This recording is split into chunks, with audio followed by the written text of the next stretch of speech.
Chloe Smith is with us, the Work and Pensions Secretary representing the government this morning. Great to see you. Thanks for joining us. Why is the pound in free fall? Well, I won't be able to comment on market movements, and of course lots of factors go into any particular market movement. But what I can say is that I think we've been right to set out the growth package that we did on Friday. And my particular interest in that, of course, is helping more people into work. And I see a lot of opportunity in what the Chancellor set out to help people get their way into more opportunity and from there, greater prosperity. The government must be alarmed, though, to see the reaction from the markets. Well, as I say, I'm not going to be able to comment on particular market movements, and there are various factors that always go into those. But the government is absolutely focused on delivering the growth package as we set out, with various ways that will be helping both businesses and households to move ahead to growth and, as I say, to greater opportunity. And for me in particular, from the Work and Pensions Department, I want to then be able to help more people into more good and well-paid jobs. So you're not at all concerned at what the pound's doing? I'm extremely focused on how to go for growth, and that is what the Chancellor set out, and I think was right to do so. OK, will we bring back the triple lock on pensions? As you know, in the previous period, we used a double lock because of some of the particular abnormalities that happened during the COVID period. And as you also then know, the government has confirmed that we'll be returning to the triple lock. So it's definitely going to happen. So I'm looking forward to supporting pensioners in that way. And of course, that also comes on top of the part for the pensioners of the cost of living package that we have been rolling out in recent months. And are you going to increase that? It's what, £150 at the moment, isn't it? Are you going to increase that further? We're continuing to roll out that package, and as you may know, we are ensuring that payments for disabled people go out this particular week. That's one of my focuses this week. And pensioners, as part of that package, have received support. And I think overall that's been a comprehensive package. The reason I ask is because I had MENCAP on the show last week and they said that £150 payment should be doubled. Well, I hear that argument, but what I would say is that the package overall has been a comprehensive one. And in particular, let's take the example of a household that might include a disabled person, if that was MENCAP's argument. Well, of course, what we've seen there is that at least £1,200 worth of support. So that includes support on energy bills, £400. No, I understand. We've got all those figures, but MENCAP is saying 150 quid is not enough. And that includes a special £150 payment for disabled people. Now, in addition to that, I would then say you should look at the energy price guarantee that we have since I know all those announced. figures. We know all of those figures. No, well, if I may, Kay, these are really important, actually. And my viewers know all about them. I'm putting to you that MENCAP have said that they want that number doubled. Yes, indeed. And I'm putting to you that actually disabled people do quite understandably have concerns about energy. For example, if somebody uses equipment in their home that takes more energy to keep charged, an entirely understandable scenario. And that's why the government has acted in several ways on energy, and that's why that's a really important point, Kate. So that's to make to you. OK. Are you going to reinstate the £20 universal credit uplift? No, we've been very clear that that was a temporary uplift to do with the pandemic. And, as I say, since then, we have been also very, very clear and I would say comprehensive in the way that we've supported people through the cost of living concerns. OK, but you are going to lift the ban on bankers' bonuses, but you're not going to bring back the universal credit. We did that calculation on the back of an envelope, and apparently someone earning £1 million will save £55,220 a year under Kwarteng's budget. That's not the bankers' bonuses, that's just bringing down the top rate of tax. That equates to 53 years of £20 universal uplift. Should you not look at that again? Well, first of all, Kay, I'm delighted that your figures are on the back of an envelope. That's reassuring to your viewers. Well, I wonder how Kwarteng's are done. But the key point is this. We have put forward measures that do cut tax across a range of points. You're just going to ignore those figures? I'm going to tell you why we're doing it, which is the most important point of all. Because a growth package is designed to lead to jobs and opportunity. And the point I will be prioritising as Work and Pensions Secretary is that growth and jobs are one of the best ways for people to get greater prosperity. And that is why I support a package that includes a cut in corporation tax, includes a cut in income tax at various points of the spectrum, and the cut in national insurance for both individuals and businesses, because that will put money back into the coffers of thousands of businesses and thousands of individual household budgets so that they have an opportunity to grow and choose how to spend that. OK, let me go back to those figures. £55,000 profit for it, however you want to describe it, but a millionaire will have another £55,220 next year as a result of cutting the top rate of tax. That's 53 years of universal credit, and yet you're saying you don't want to reinstate the universal credit. I think you're missing another point on the issue of where to locate financial services jobs. I'm not sure we want those jobs to be in this country, to be in London, or indeed to be in Norwich, my city, or to be in Edinburgh, or to be in Belfast, rather than to be in Paris or New York. And that is the point, as the Chancellor explained very, very clearly, in fact, I'm not asking you that. behind that policy.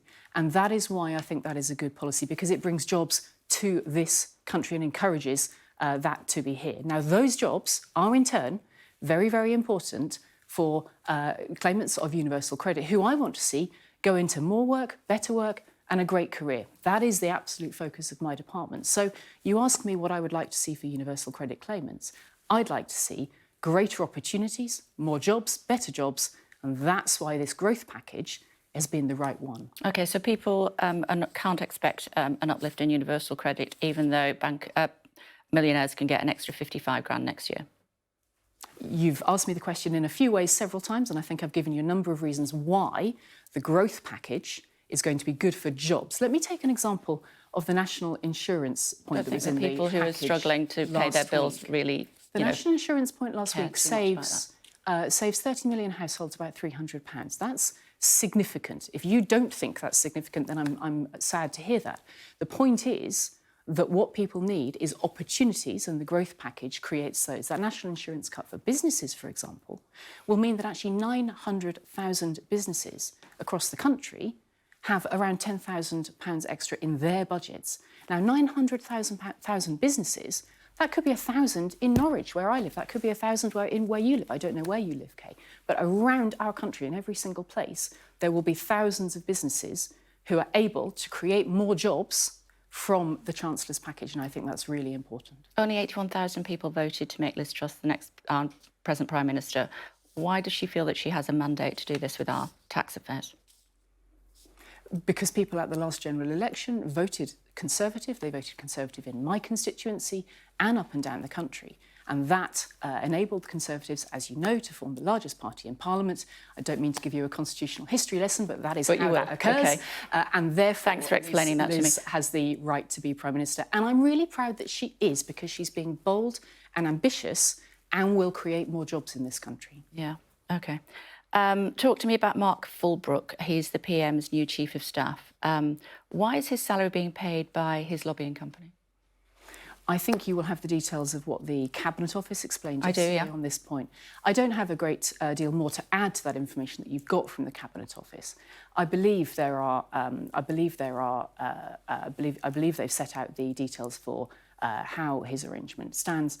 I don't have more to add to it, but what I can say is that I think the Prime Minister has been very clear about the standards that she expects and that she will uphold through this government. And I fully expect she will be clear on that with her Chief of Staff. How do you feel about a lobbyist being a Chief of Staff, personally?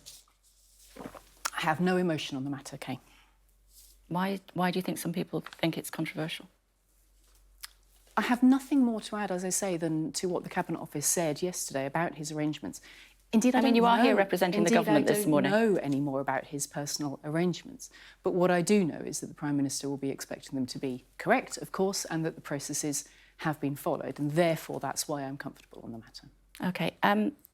We have been chatting to John Harding here at Sky News. He's one of the 5 people released in a prisoner swap with Russia last week. He said he was tortured. He certainly looks as though he suffered at the hands of his Russian captors. Obviously against the Geneva Convention. What are we going to do about it? Well, I'm pleased that John and others will be in a better position, and I wish them well personally, of course. There is going to be a great deal more to do to face down Putin's aggression. And I think the government, Liz Truss indeed, while she was Foreign Secretary and now Prime Minister, has been absolutely clear that we cannot allow Putin's aggression to go unchecked. That is why we have such a broad-based response to what has been going on in Ukraine and elsewhere in our relationships with Russia. OK, so we will be speaking to Russia directly about what should happen as far as breaking the rules of the Geneva Convention are concerned? I'm absolutely sure that the Foreign Secretary will be taking that very, very seriously and communicating in the normal way with Russia and echoing the government's overall stance that Putin's aggression cannot go on and cannot be unchecked. OK. Why do you think the Conservatives are doing so badly in the polls at the moment?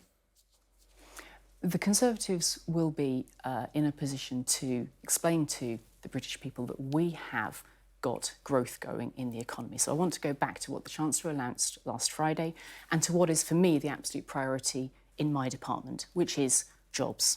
And I know that this is what really, really matters to people, because that is, of course, one of the best ways to improve a household income and find opportunity for yourself and for your children. But the markets don't like it and the voters don't like it. So why do you think you're on the right course? That is what will matter most to people and indeed to voters, and I have every confidence that the kind of support that the Conservatives were delighted to have in 2019 will continue to follow Elizabeth Truss and be able to have a Conservative government in the years to come. But if the markets don't like it and the voters don't like it, why do you think you're on the right path?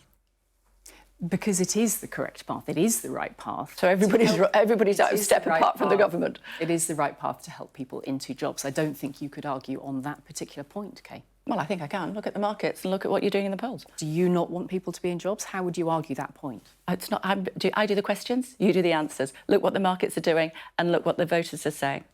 Yes, and what we are doing is going to make a difference in the medium and long term. We're going to be able to help people into jobs.